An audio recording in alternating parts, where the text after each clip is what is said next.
खुदावंद अब तेरे पास बड़े ईमान बड़े विश्वास के साथ आते हैं। परमेश्वर पिता हम प्रार्थना करते हैं खास तौर से वंदना की बेटी के लिए खुदावंद, जैसे बीमारी के बिस्तर पर है प्रभु, क्या तकलीफ है तू जानता है। हम प्रार्थना करते हैं अपनी शिफा को, अपनी तंदुरुस्ती को उस वरदान के जीवन में भेज, और हर इन्फेक्शन हर तकलीफ यीशु नासरी के नाम में उस बेटे के जीवन से जाने पाए। मैं ऐसा ईमान लाता विश्वास करता हूं, यीशु के लहू में सामर्थ है, यीशु के लहू में कुदरत है, यीशु का लहू छुड़ाता है, पवित्र यीशु मसीह का लहू बचाता है। तेरी शिफा को खुदावंद उस बेटी के लिए बोलते हैं, उसके बीमारी के बिस्तर को पलट दे, तेरी चंगाई उस बच्चे के जीवन में बहस कर। प्रार्थना करते हैं हम हमारे बेटे सैमसन के लिए, सनी के लिए खुदावंद तेरी शिफा बहे खुदावंद, यीशु नासरी के नाम में सनी के देह में शिफा बहने पाए, और यीशु मसीह के नाम में सनी को मुकम्मल शिफा पूरी चंगाई प्राप्त होने पाए। प्रभु हम प्रार्थना करते हैं साथ ही साथ हमारी इस बहन के लिए परमेश्वर पिता जो बनारस में ढलवरिया में है, जो आईसीयू में एडमिट है खुदा, सब हम प्रार्थना करते हैं खुदा उस बहन पर तेरी आशीष का हाथ रख, अपनी उस बेटी को अपने दया के निमित्त संभाल संभाल और संभाल खुदावंद। तेरी महान करुणा तेरा अनुग्रह खुदावंद उस बेटी पे जाहिर हो, नाजिल हो, और तमाम जो भी खुदावंद तकलीफें उस वक्त में उस बहन के जीवन में है, जबकि डॉक्टर साहब ने क्रिटिकल कंडीशन है, प्रभु हम प्रार्थना करते हैं तेरी चंगाई को प्रभु, जब उन्होंने बड़े ईमान के साथ तेरे सामने ये प्रार्थना का विषय रखा है खुदावंद, तो हम एक मन होकर प्रार्थना करते हैं खुदावंद तेरी चंगाई और खुदा यीशु मसीह के नाम में जीवन उस बहन के लिए मांग लेते हैं खुदावंद, तेरी बेटी के लिए मांग लेते हैं। उसको आईसीयू से बाहर लेकर आ परमेश्वर पिता, वापस घर तक लेके जाने में सहायता मदद कर। हम प्रार्थना करते हैं खुदावंद हर एक उन बीमारों के लिए जो बीमारी के बिस्तरों पर है प्रभु, साथ साथ हम प्रार्थना करते हैं कुसुम आंटी के लिए भी खुदावंद, यीशु के नाम में उनकी हड्डी जो टूटी है खुदावंद, मैं यीशु लहू का मरहम उनकी हड्डी पे लगाता, उनके दर्द को यीशु के नाम में निकालता, और पवित्र यीशु मसीह की शिफा को हमारी आंटी के लिए बोलता। ऐ कुदूस बाप, दया कर, अनुग्रह कर, और अपनी दया के निमित्त खुदावंद अपनी आशीषों में सहभागी कर। खुदावंद दया कर, अनुग्रह कर, यीशु हमारी प्रार्थनाओं की तरफ दृष्टि कर, हमारी तमाम दुआओं को खुदावंद यीशु हम तेरे हाथों का सौंप कर प्रार्थना करते हैं हमारी दुआएं की तह तक पहुंचने पाए। ओ खुदावंद तुम्हारा महायाजक है यीशु तुम्हारा महायाजक है। हमारी प्रार्थना पिता के हाथों में सौंप देते हैं यीशु के नाम में होकर खुदावंद। उद्धार के कटोरे में खुदावंद इस प्रार्थना को रख देते हैं, और ये प्रार्थना बड़े ईमान के साथ मांगते हैं यीशु मसीह के वसीले से। आमीन आमीन, हालेलुया हालेलुया। प्रभु का शुक्र करते हैं फिर से कि परमेश्वर ने हमें जीवित रखकर फिर से मौका दिया कि हम खुदावंद की उपस्थिति में खुदावंद के साथ चलने वाले बन सके। जब हम लोगों ने इबादत करी, सच में विश्वास करते हैं खुदावंद ने हमारी इबादत को ग्रहण किया, और हमारी इबादत को ग्रहण करने के बाद उसके बदले में उसने हमें बड़ी आशीष से नवाजा है, बरकतों से आशीषित किया है, हमारे जीवन में खुशहाली, आनंद और शांति, इत्मीनान, तसल्ली बख्शा है। साथ ही साथ वो आत्मिक उन्माद से उसने हमें भरा है जो हमारी समझ से परे है। हालेलुया। खुदावंद है सब कुछ देने वाला खुदावंद। मैं और आप किसी इंसान की ओर नहीं, वरन जीवते खुदावन की ओर ताकते हैं। और हम विश्वास करते हैं जो खुदावन की ओर ताकता है, जिसकी निगाहें खुदावन की तरफ रहती हैं, जो सेनाओं के यहोवा की ओर यीशु मसीह की ओर ताकता है, वो आशीषित होने पाता है। Hallelujah, hallelujah. यीशु का लहू हमें हर सूरत से बचाता है, हर सूरत से हमारी निगहबानी करता है। यीशु का लहू हमारे गुनाह, हमारे पाप को धोकर हिम की मानी श्वेत करता है, ऊन की मानी उजले करता है। यीशु का लहू सामर्थ से भरा हुआ, यीशु का लहू कुदरत से भरा हुआ, यीशु का लहू बेऐब निर्दोष निष्कलंक मेमने का लहू, यीशु का लहू इकलौते पुत्र, यीशु का लहू हमारे गुनाहों को क्षमा कर कर पिता के साथ मेल कराता है। हालेलुया। उस लहू के साए तले, उस लहू के साए तले अपने आप को जब मैं बनाए रखूंगा तो मैं विश्वास करता हूं मेरे जीवन में अद्भुत अद्भुत गवाहियां आनी शुरू हो जाएंगे। यीशु का लहू, आइए निकालते हैं यूहन्ना रचित सुसमाचार और उसका 19वां अध्याय।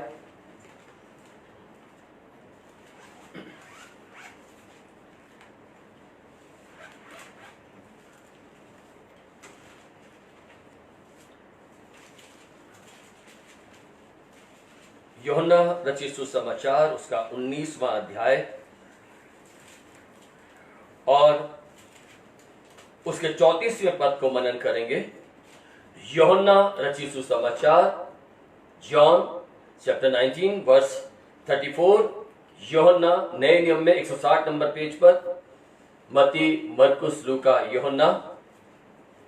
उसका 34वें पद में इस प्रकार से लिखा हुआ है, जब यीशु मसीह सलीब पे था, ये उस वक्त का वाकया है जब यीशु मसीह सलीब पर है, तैयारी का समय है, और उस तैयारी के समय पर कोई भी क्रूस पे नहीं होना चाहिए, उसको सलीब से उतार देते हैं और टांगे तोड़कर उसको जिंदा ही कब्र में डाल देते हैं ताकि वही तड़प तड़प के वो मर जाए।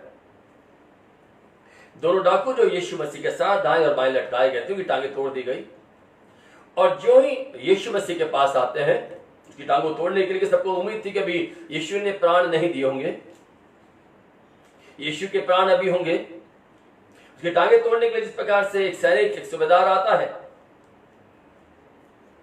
तो कलाम में लिखा है उसके बारे में, ऐसा लिखा हुआ था पहले उसकी कोई भी हड्डी तोड़ी ना जाएगी, कोई भी हड्डी तोड़ी ना जाएगी। और ये सैनिक आता है ताकि चेक करे यीशु मसीह मर गया है या जिंदा है। तो उसका तरीका था, एक भाला लेते थे हाथ में और भाले को पसली में मारते थे, और अगर मारने के बाद में अगर उसमें से खून ही खून निकल रहा है तो व्यक्ति जीवित है, लेकिन यदि खून के साथ पानी बनना शुरू हो गया या पानी बन गया तो आदमी मृत है, क्योंकि तब ऊपर चढ़ के सांस तो देखेगा नहीं कि सांस चल रही है नहीं चल रही। तो यहां पर एक व्यक्ति, एक ऐसा व्यक्ति जो खुदावंद यीशु मसीह के विरोध में है और अपने काम को अंजाम दे रहा है, उसके पास काम है कि एक भाला लेकर जाए और यीशु मसीह के पंजर को भेदे, और ये बड़ा खुशी के साथ, क्योंकि इनका काम है, इनका काम है लोगों को पीड़ा देने का, और इनको पीड़ा देने में बहुत मजा आता है, बहुत आनंद आता है। लेकिन जो ही कलाम में लिखा है, सैनिक में से एक ने बर्छे से उसका पंजर को भेदा, अर्थात उसके पसली में भाला मारा, और जब उसके भाले को पसली में मारा तो लिखा है यीशु के पसली से, उसके जिस्म के हिस्से से लहू और पानी की बड़ी धारा सी उस मनुष्य के ऊपर पड़ती है। यीशु के लहू और साथ साथ वो पानी जो यीशु के जिस्म में है, इस व्यक्ति पर पड़ता है। कलाम में से लिखा हुआ है, और उसमें तुरंत लहू और पानी निकला, और जो ही ये लहू और पानी इस व्यक्ति पे पड़ता है, अगर आप लोगों ने एक मूवी देखी हो पैशन ऑफ क्राइस्ट, तो बड़ा अच्छा सा सीन दिखाया गया इसको, और मैं समझता हूं ये बात सत्य है। ऐसे हुआ कि जो ही भाला मारा गया, एक धार के साथ क्योंकि अंदर भरा हुआ है, और जो ही भाले को मारा गया और जो ही भाले को निकाला गया, उसमें से एक धार की मानिंद, एक धार की तरह उस सैनिक पर लहू और पानी एक साथ उसके ऊपर गिर जाता। उसको नहीं पता था कि तेज से फ्लोस के साथ उस व्यक्ति पर आके गिरेगा। और जो ही ये लहू और पानी से धुलता है, जो ही ये लहू और पानी उसके देह पर गिरता है, लहू और पानी जो ही इस व्यक्ति के ऊपर गिरता है, इसका जीवन बदल जाता है तुरंत। यहां पर टाइम नहीं लगा उसको कि ये व्यक्ति आज लहू से धोया गया, आज पानी से धोया गया, फिर बाद में उस पर मनन करे मैं कैसे धोया गया, कैसे हुआ, सिचुएशन देखे, फिर सोचे अच्छा मैं धीरे धीरे धीरे धीरे धीरे धीरे बदलूंगा, या मैं धीरे धीरे धीरे धीरे गवाहियां दूंगा। अक्सर ऐसा होता है कि आपके लिए, आपके जीवन में खुदा काम करता है और आपको बोला जाता है गवाहियां दो, तब आपके पास शब्द नहीं होते कि मैं क्या बोलूं, मैं कैसे बोलूं। शायद हो सकता है कि आप अपने खुदावंत के पुलपिट के पास, पास्टर के पास या कलीसिया के सामने आप आने में भी झिझकते हो, शर्म आती हो कि मैं कैसे बताऊं कि मैं ठीक हो गया। मुझे शब्द नहीं आते, लोग मेरे बारे में क्या बोलेंगे, लोग मेरे विषय में क्या बोलेंगे। हम अपनी उस चंगाई को भी लोगों के सामने प्रस्तुत नहीं करते, खुदावंत की महिमा के लिए धन्यवाद भी नहीं दे पाते, सिर्फ हृदय में बोलते हैं प्रभु मैंने धन्यवाद दे दिया, प्रभु तेरा धन्यवाद, तूने मुझे चंगाई दे दी। वो गवाही पूरी गवाही नहीं है। यहां पर ये व्यक्ति जिसके संग मसीह की कोई मुलाकात नहीं है, जो मसीह के खिलाफत में है, जिसका काम है एक पंजर, उसके पंजर को भाले के साथ खोदना है, और इसने उस भाले को आराम से गोदा होगा। समझ सकते हैं भाला है तो क्या उसने आराम से चुबाया होगा? नहीं। इस व्यक्ति ने क्या करा होगा? उस भाले को जोर से मारा, जोर से। आधे से ज्यादा फल उसका भाले का यीशु के शरीर में घुस गया, और जब निकाला गया तो एक लहू की बड़ी धार उसके ऊपर पड़ती है, और ज्यों ही ये व्यक्ति धुला जाता है, ज्यों ही व्यक्ति धोया जाता है, उसके जीवन में गवाही आ जाती है। और ये जो खिलाफत में था, जो पंजर को भेदने वाला था, जो भाला चुभोने वाला था, देखिए वो क्या कहता है, इसमें आगे लिखा हुआ है, जिसने ये देखा, जिस व्यक्ति ने उस लहू और पानी को जो धोया गया, जो लहू और पानी से धोया गया, जिसने लहू और पानी को अपने ऊपर ग्रहण किया, जिसने उस गरम लहू को, गरम पानी को जो आग से भरा हुआ है, उसके जीवन के गुनाह जल गए। हालेलुया। इस लहू से, इस पानी से उस व्यक्ति के गुनाह जल गए, और जब उसके गुनाह जल गए, जब उसके गुनाह उसके जीवन से जाते रहे, ये व्यक्ति खड़ा होकर उन तमाम लोगों के सामने कहने लगा, उसने गवाही दी है और उसकी गवाही सच्ची है।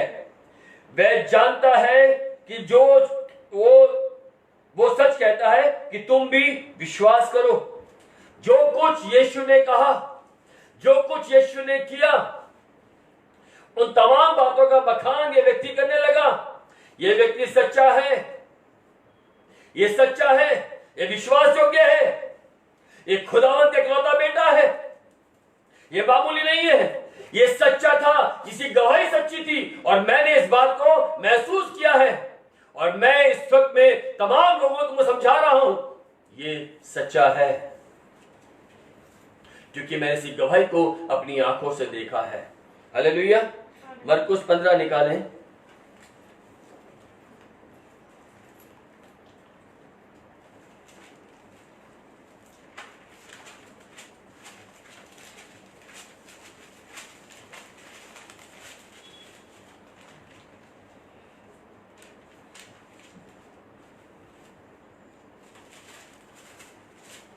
मरकुस 15 और उसके 37वें पद से पढ़ेंगे।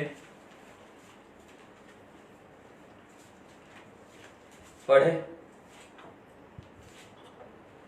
तब यीशु ने बड़े शब्द से चिल्लाकर प्राण छोड़ दिए और मंदिर का पर्दा ऊपर से नीचे तक, और यीशु मसीह ने जोर से चिल्लाकर, हे मेरे पिता, मैं अपनी आत्मा तेरे हाथों सौंपता हूं, प्राणों को छोड़ दिया। और वो पर्दा जो मंदिर का था वो फट गया बीच में से और ऊपर से नीचे तक फटकर दो टुकड़े हो गया।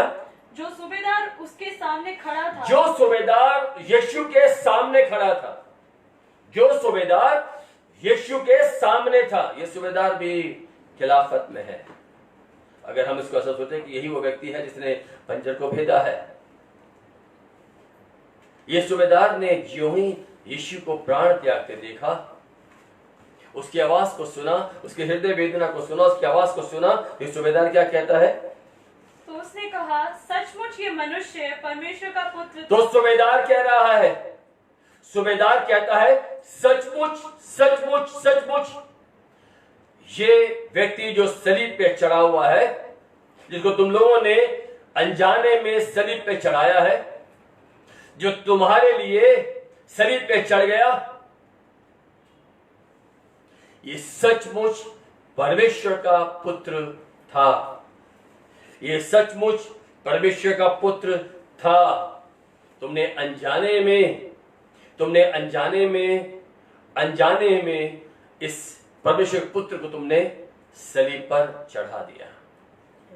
दो जगह पर ऐसे व्यक्तियों की गवाही है जिन्होंने यीशु के साथ कोई रिश्ता नहीं रखा था, जिनका रिश्ता खुदावंद यीशु मसीह के साथ नहीं था, घनिष्ठता का नहीं, जान पहचान का भी नहीं। बस एक कुछ पल का था, कुछ समय का था, जब कोड़े मारने के लिए, सजा देने के लिए उसको लाया गया। तमाम सैनिकों ने, तमाम सूबेदारों ने, तमाम लोगों ने उसका उपहास बनाया। तरह तरह से उसको जब पीड़ा दी जा रही थी, ये वहीं तक की मुलाकात थी। बस इनका पर्सनल एनकाउंटर या पर्सनल इनके साथ में रिलेशन इस सूबेदार का, सैनिक का, इन लोगों का खुदावंद यीशु मसीह के साथ में नहीं था, जो दूर दूर तक नहीं जानते थे कि यीशु कौन है। अगर जानते तो ये भी कहते कि इसको क्रूस पे ना चढ़ाया जाए, लेकिन क्रूस पे चढ़ाने वालों में ये हिस्सेदार थे, कील ठोकने वालों में हिस्सेदार थे, कांटों का ताज पहनाने वालों में हिस्सेदार थे, मुंह पे थूकने वालों में हिस्सेदार थे, दाढ़ी और मूंछों के बाल नोचने वालों में हिस्सेदार थे, ऊंचे पे लटकाने के लिए कोड़े मारने वालों में हिस्सेदार थे। जब यीशु मसीह क्रूस पे लेके जा रहा है, जब चला नहीं जा रहा, तब उसको पीड़ा देने में ये इसको साजी थे। ये वो लोग जिन्होंने यीशु से कुछ समय पहले ही देखा है और अभी उसकी मृत्यु के समय को, यीशु के उस लहू को, उस पानी को, उसकी आवाज को ग्रहण करने के बाद ये लोग गवाही देने लगे। ये लोग गवाही देने लगे, यीशु ही प्रभु है। Hallelujah, hallelujah. ये वास्तव में परमेश्वर का पुत्र था। अजीजों, सवाल ये नहीं कि इन लोगों ने गवाही दी, सवाल ये है कि मेरे जीवन में कितनी बदलाहट है यीशु के लहू और यीशु के पानी से धुल जाने के बाद। ये तो मैंने उनके बारे में बताया कि जिन्होंने प्रभु को नहीं जाना, लेकिन मैं और आप तो बाइबल पढ़ते हैं, मेरे घरों में बाइबल है, मैं बाइबल मनन करता हूं, मैं विश्वास करता, मैं तभी आमीन लिखता, मैं तभी हालेलुया प्रेज द लॉर्ड लिखता, मैं बार बार बाबा जय मसीह के लिखता। जीवन में परिवर्तन कितना है, सवाल आज अपने आप में देखेंगे मैं और आप। Hallelujah, hallelujah. आइए निकालिए इब्रानियों की पुस्तक, उसका 10वां अध्याय,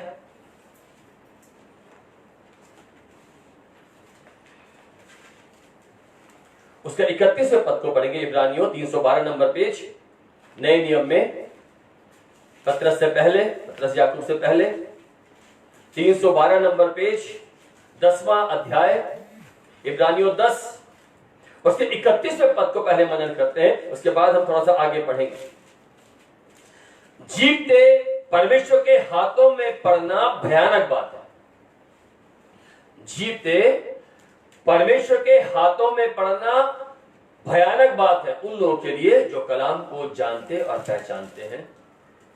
जिनका कलाम के साथ बहुत अच्छा रिश्ता है, जिन्होंने अपने घरों में दुनिया भर की सलीबें, जिन्होंने दुनिया भर में तरह तरह के वचन लगा रखे हैं, जो प्रतिदिन संगति में बैठते हैं, प्रतिदिन चर्च जाया करते हैं, अपना 10वां हिस्सा दिया करते हैं, चर्च फंड दिया करते हैं, ऑफरिंग दिया करते हैं, अपना जीवन दे पाते हैं। ये उन लोगों के सामने एक बात मैं आपको बोलना चाहता हूं। कलाम में लिखा है, जीते परमेश्वर के हाथों में पड़ना भयानक बात है अगर मैं उसके मुताबिक नहीं हूं। अगर मेरा जीवन खुदावन के मुताबिक नहीं है तो भयानक बात है।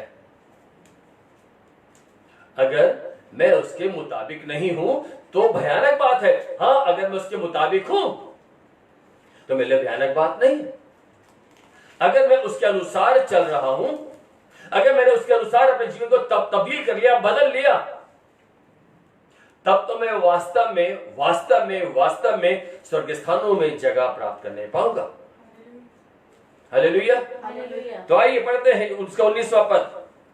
परमेश्वर के समीप जाएं, परमेश्वर के समीप जाएं। आइए मिलकर, वो सूबेदार, वो सैनिक, चाहे वो भाला लेकर ही सही, गया जरूर, और जो गया बदल गया। यीशु तेरे करीबान से जिंदगी मेरी संवर गई।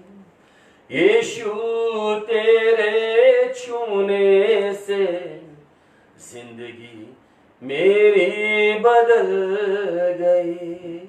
जो यीशु के पास गया, जिसको यीशु ने छू लिया, वो बदल गया, वो संवर गया। उसने मुझे उठाया, अपना बेटा बनाया, अपनी आगोश में लेकर, अपनी बाहों में भरकर बेइंतहा मोहब्बत रखी, बेइंतहा मोहब्बत की, और मेरे गुनाहों को क्षमा कर कर पिता के साथ उन स्थानों में, उन घरों में जगह दिला दी अपनी करुणा के निमित्त। यहां पे हेडिंग लिखी गई है, परमेश्वर के समीप जाएं। अगर आप परमेश्वर के पास जाएंगे तो खुदावंत आपकी सुनेगा। अगर आप खुदावंत की नजदीकी में जाएंगे तो खुदावंत आपकी सुनेगा। यहां पे लिखा 19वें पद में, इसलिए हे भाइयों, जब हमें यीशु के लहू के द्वारा उस नए और जीवते मार्ग से पवित्र स्थान में प्रवेश करने का हियाव हो गया है, अर्थात मैं और आप यीशु के लहू से धोए गए, मैं और आप यीशु के लहू से और उस पानी से मैं और आप धोए गए, साफ किए गए, और उसकी वजह से मेरे को हियाव हो गया। उसी हियाव के वसीले से मैं घुटने टिकाकर प्रभु भोज में हिस्सेदार बनता हूं। मैं प्रभु भोज खाता हूं। मैं विश्वास करता ये रोटी नहीं वरन यीशु मसीह का बदन है। मैं विश्वास करता ये मैं या शरबत नहीं वरन यीशु मसीह का रक्त है जो मेरी खातिर शरीर से बहाया गया। कलाम में लिखा हुआ है, प्रभु के लोगों अजीजों, जब मैं यीशु के लहू के द्वारा उस नए और जीवते मार्ग से पवित्र स्थान में प्रवेश करने का हियाव हो गया है, जो उसने पर्दे अर्थात शरीर में से होकर हमारे लिए अभिषेक किया, अपने शरीर में होकर, अपने उस पर्दे में होकर उसने मुझे और आपको अभिषेक दिया, मेरा और आपका अभिषेक किया, लहू की छाप लगाकर पिता के सामने उपस्थित कर दिया।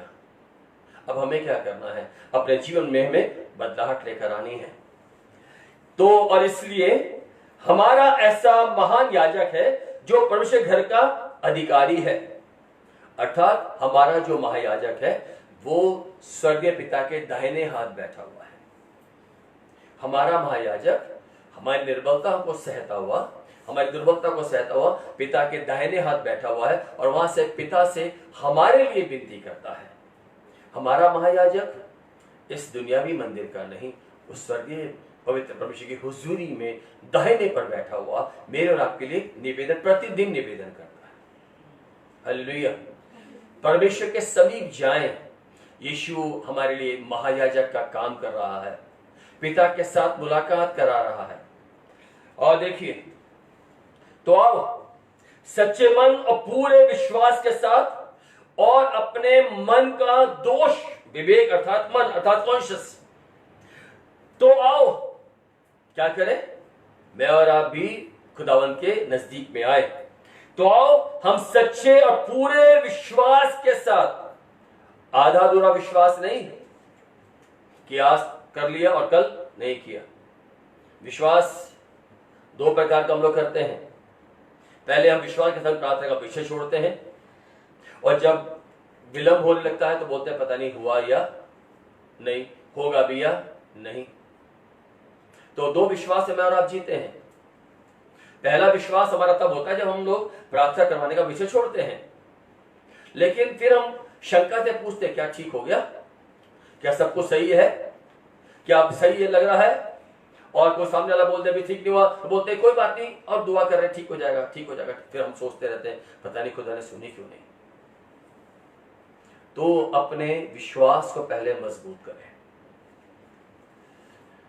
पूरा विश्वास, अगर मैं पूरा विश्वास करूंगा, अगर मैं पूरा ईमान लाऊंगा, पूरा ईमान मेरा खुदा उन पर होगा, तो खुदा मेरे जीवन में अद्भुत और बड़े बड़े काम करेगा। हालेलुया। यहां पे लिखा है अपने विश्वास के साथ और अपने मन का, अपने विवेक का दोष दूर करने के लिए हृदय पे छिड़काव लेकर। किसका छिड़काव? यीशु मसीह के लहू का। अपने हृदय पर यीशु मसीह के लहू का छिड़काव लेकर। यीशु मसीह का लहू का छिड़काव, यीशु मसीह का लहू का छिड़काव बहुत मामूली सी बात नहीं है कि हम गए, यीशु का लहू कटोरे में भरा हुआ है और हमने उसको उठाया और छिड़काव कर लिया। मैं जानता हूं चाहे हम बेशक से बहुत नॉन वेज खाते हो, लेकिन अगर हमारे सामने प्लेट में कटोरा भरकर ढेर सारा खून पड़ा हुआ हो, चाहे वो किसी का भी हो, तो मैं नहीं समझता कि हम आराम के साथ उस खून को देख पाएंगे। या सड़क पर कहीं पर खुदा ना करे ऐसा हो कि और हमें किसी को बहुत सारा खून देखना पड़ता, हम नहीं देख पाते। जिस दिन मैं ये सब विश्वास कर लूंगा ना, लहू का छिड़काव लेना बहुत आसान सी बात है, लेकिन इस बात को सोचना वो लहू बहा कैसे कैसे कैसे निकला है उसके शरीर से, किस प्रकार से निकला है, कहां कहां से निकला है,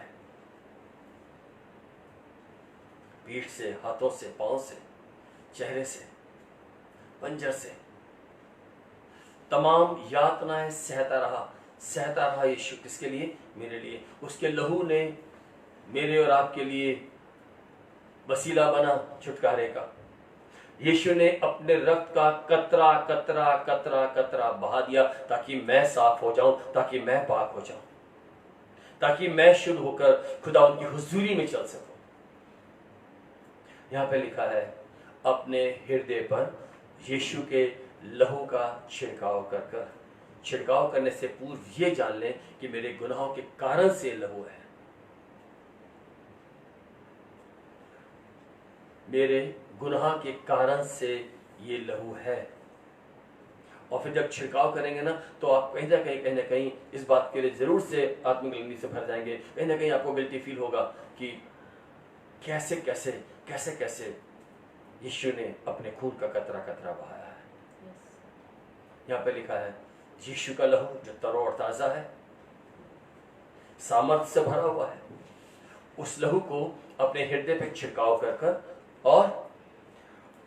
और उस लहू का छिड़काव लेकर और देह को शुद्ध जल से धुलवाकर परमेश्वर के समीप जाएं और अपने देह को शुद्ध जल से धुलवाकर। उस सैनिक ने उस लहू और जल से धोया गया।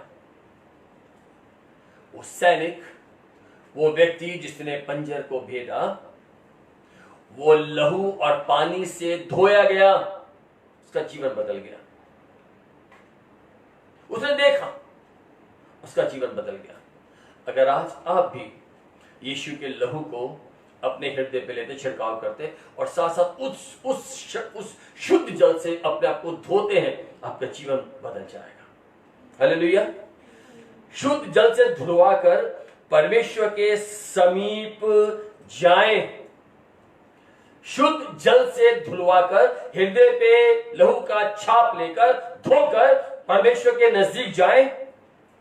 आओ अपने आशा के अंगीकार को दृढ़ता के साथ थामे रहें, क्योंकि जिसने प्रतिज्ञा की है वो सच्चा है, जिसने प्रतिज्ञा की है वो सच्चा है, वो विश्वास योग्य खुदावंद है। वो आपके साथ, हमारे साथ में रहता और हमारी खबरगिरी करता है। उसने प्रतिज्ञा की है, वह सच्चा है, वो सच्चा है, उसके वायदे सच्चे हैं। हालेलुया। अजीजों, उसने कहा, मैं पिता के पास जाता हूं ताकि मैं तुम्हारे लिए जगह तैयार करूं, ताकि जहां मैं रहूं वहां तुम भी रहो। तो अजीजों, यही समय मेरे और आपके पास अपने आप को उस लहू से धोकर, अपने आप को उस लहू से धोकर, अपने उस जीवन को लहू से पाक साफ कर कर, परिवर्तित कर कर खुदावंद के नजदीकी में आए, तो वो भी आपके नजदीक आएगा। हालेलुया। हालेलुया। पवित्र परमेश्वर के नजदीक में आए तो वो भी आपके नजदीक आएगा और आपके गुनाह को हमेशा के लिए धो देगा, आपके गुनाह को हमेशा के लिए मिटा देगा और स्वर्ग स्थानों में आपको जगह देगा। यस। तो आओ अपने हृदय का मैल दूर करें, आओ अपने आत्मा में से मैल को हटाएं। यीशु के लहू के द्वारा, खुदावंत के उस पवित्र शुद्ध जल के द्वारा आप धोए जाएं, हम शुद्ध किए जाएं, तब ही हम खुदावंत के नजदीकी में जाएं और बढ़े और बढ़ चलें। हालेलुया। हालेलुया। ये वचन हमें सिखाता है खुदावंत के साथ में चलें, खुदावंत की हुजूरी में चलें, जो खुदावंत है मेरा और आपका, हम सबका खबरगिरी करने वाला। हमारी आशा उस खुदावंत पर है। यस। यहाँ पे लिखा है हमारी आशा उस खुदावंत पर लगी है, कहीं और नहीं ताकें, विश्वास के साथ खुदावंत की ओर ताकें। अगर आप खुदावंत की ओर ताकेंगे तो आपका मुंह कभी भी काला होने नहीं पाएगा, आपका जीवन गवाहियों से भर जाएगा। हालेलुया। प्रभु आपको गवाहियां देना चाहता है, क्योंकि परमेश्वर चाहता है आप उसके अच्छे गवाह के तौर पे इस्तेमाल किए जाए। यीशु के लहू से, यीशु के लहू से आप धोए गए हैं, यीशु के लहू से आप पाक साफ किए गए हैं। वो सैनिक बदला है तो क्यों कर आप नहीं बदलेंगे। हालेलुया। हालेलुया। प्रभु आपको आशीष, प्रभु आपको बरकतें दे। आमीन। इस वचन को बाकी हम कल सीखेंगे, इसी वचन को हम आगे भी सीखेंगे। परमेश्वर में दुआ करें हमारे लिए, ताकि हम इस वचन को हम आगे भी मनन कर सकें।